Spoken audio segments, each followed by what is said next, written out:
A las calificaciones que nosotros solemos asignar sobre la base de algún tipo de medición, debemos agregar lo que podríamos denominar apreciaciones personales del profesor.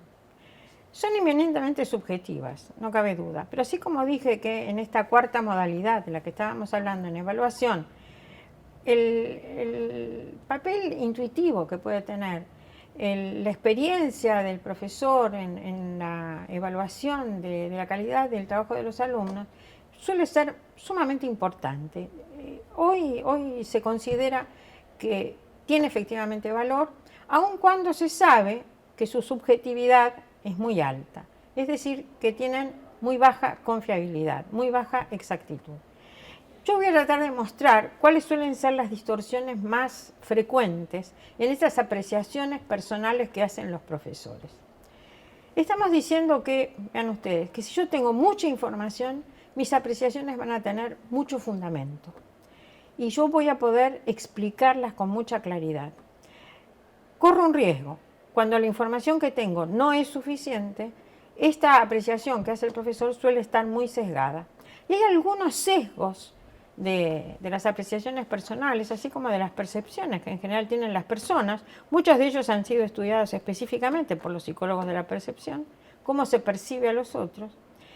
Están sesgando fuertemente las calificaciones que los profesores colocan, porque parten de apreciar de unas maneras muy particulares el trabajo de los alumnos.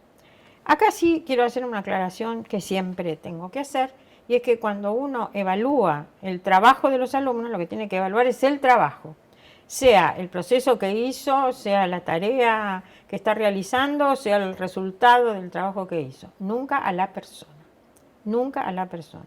Nosotros estamos evaluando el producto del alumno, pero no evaluamos a la persona del alumno. Tenemos que tener muchísimo cuidado en eso.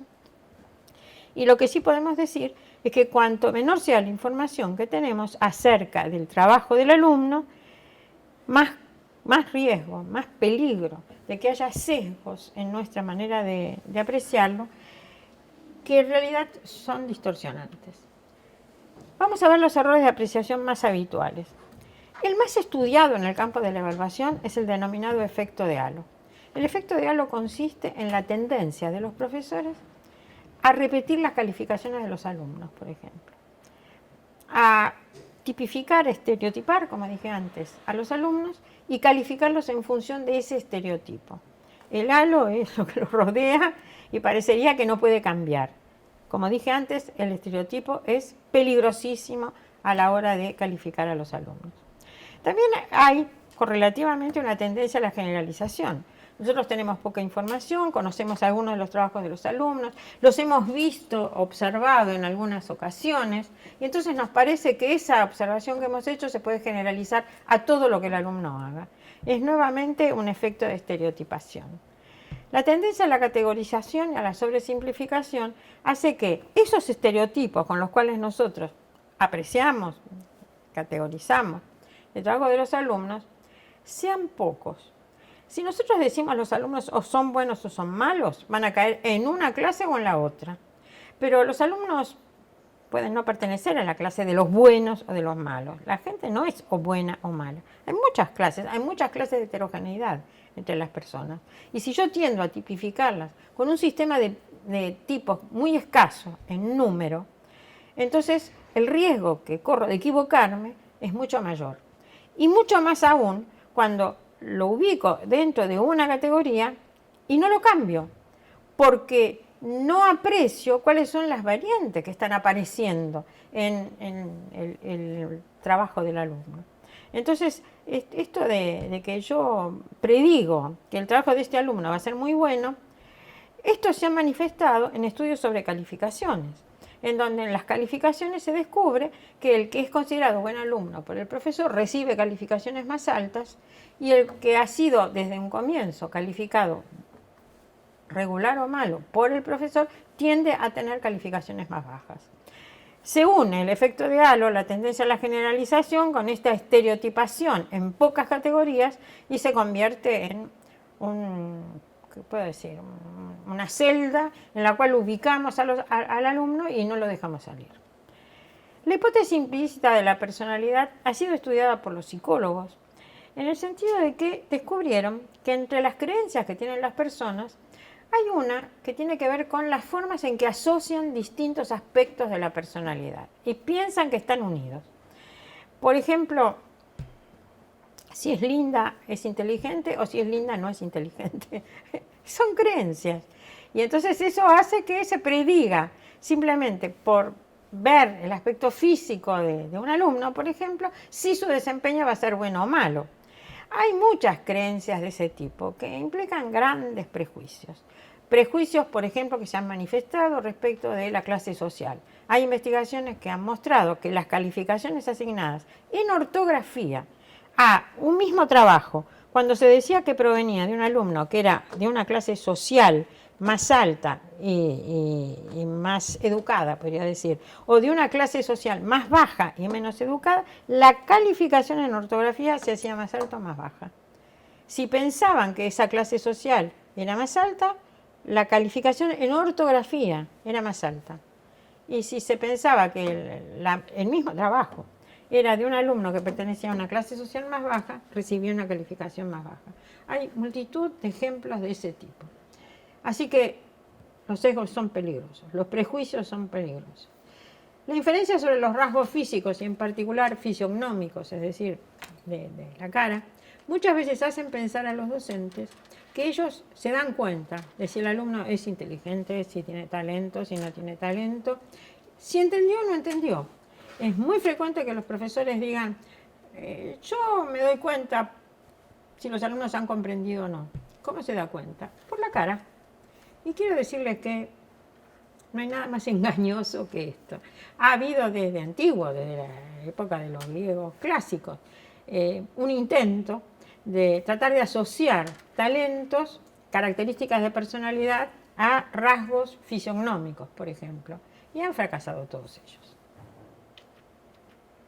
También hay una tendencia a la proyección personal, porque el profesor es una persona y muchas veces cuando trata de interpretar, yo dije el tema del modelo de interpretación es fundamental, de interpretación de las evidencias, cuando trata de interpretar las evidencias, muchas veces se coloca en la posición del alumno o dice, yo no era así, en mi época no eran así.